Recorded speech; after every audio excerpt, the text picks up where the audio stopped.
توفي رجل، فبكى عليه أهله وانهاروا من البكاء، وعلى صوت عويلهم ونحيبهم وبكائهم، ثم غسلوه وكفنوه وحملوه إلى المسجد ليصلوا عليه صلاة الجنازة، فقدموه إلى القبلة، وجاء الإمام ووقف بجوار الميت وقال: أيها الناس، هل على ميتكم من دين؟ فقال رجل منهم: نعم، عليه ديناران. فأعرض عنه الإمام وقال: صلوا على ميتكم.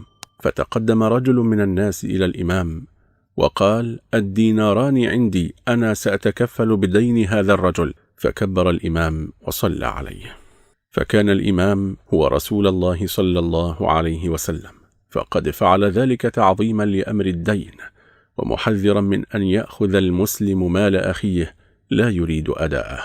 فقال رجل: يا رسول الله، أرأيت إن قتلت في سبيل الله أتكفر عني خطاياي؟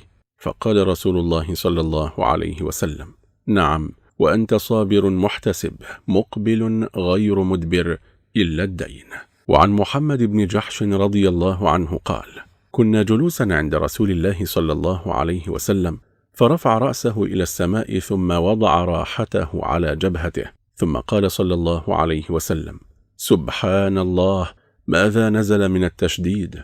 فسكتنا وفزعنا، فلما كان من الغد سألته: يا رسول الله، ما هذا التشديد الذي نزل؟ فقال صلى الله عليه وسلم: والذي نفسي بيده، لو أن رجلا قتل في سبيل الله ثم أحيي ثم قتل ثم أحيي ثم أحيي ثم قتل ثم أحيي ثم قتل وعليه دين ما دخل الجنة حتى يقضى عنه دينه، فنفس المؤمن معلقة بدينه حتى يقضى عنه. فإن أعظم الذنوب عند الله عز وجل أن يلقاه بها عبد بعد الكبائر، تلك التي نهى عنها أن يموت رجل وعليه دين لا يدع له قضاء.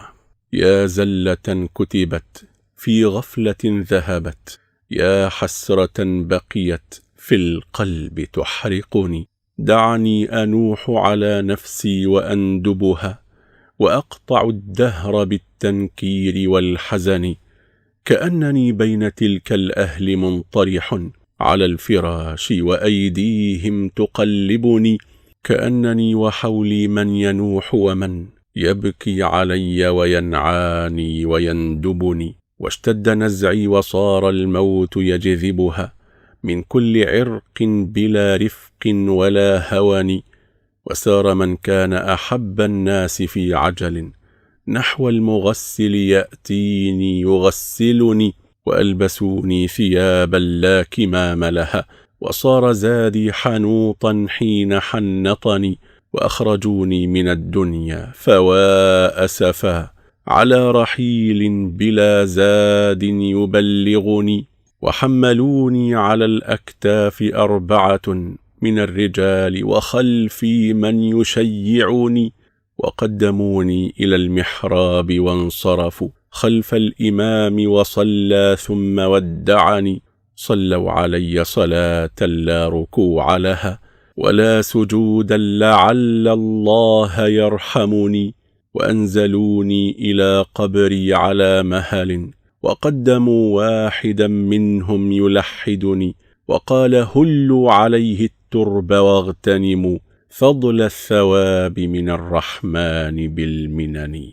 هذا والله تعالى أعلى وأعلم، وصل اللهم وسلم وبارك على سيدنا محمد وعلى آله وصحبه أجمعين. دمتم في رعاية الله وأمنه، والسلام عليكم ورحمة الله وبركاته.